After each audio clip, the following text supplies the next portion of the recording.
రోజు ఉదయం 2:30, 3 గంటలకి మా అత్తగారు ఇక లేరు అన్న వార్త వచ్చిన తర్వాత అరవింద్ గారేమో బెంగళూరు వెళ్ళారు.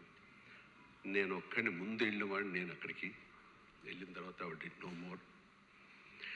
ఆ సమయంలో గోపి గారు మనం అనుకున్న ఈ ఆర్గాన్ డొనేషన్ గురించి నాకు గుర్తుకొచ్చింది.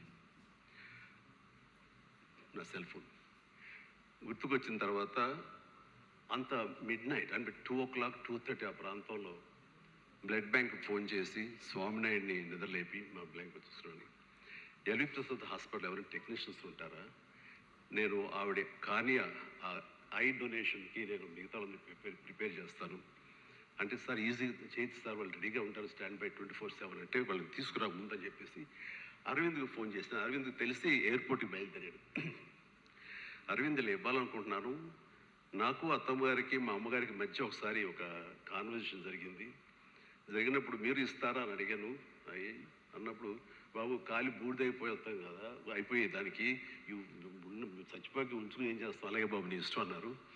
ఎక్కడ ప్లెడ్జ్ ఫామ్స్ మీద సంతకాలు పెట్టలేదు కానీ ఆ మాట నాకు ప్లెడ్జ్ లాగా అనిపించింది. ఏం చేయమంటావు అరవింద్ అని అడిగితే please go head. So early morning అది తీసి నేను హాస్పిటల్కి వెంటనే పంపించాను. దానికి సాక్ష్యమే ఇది.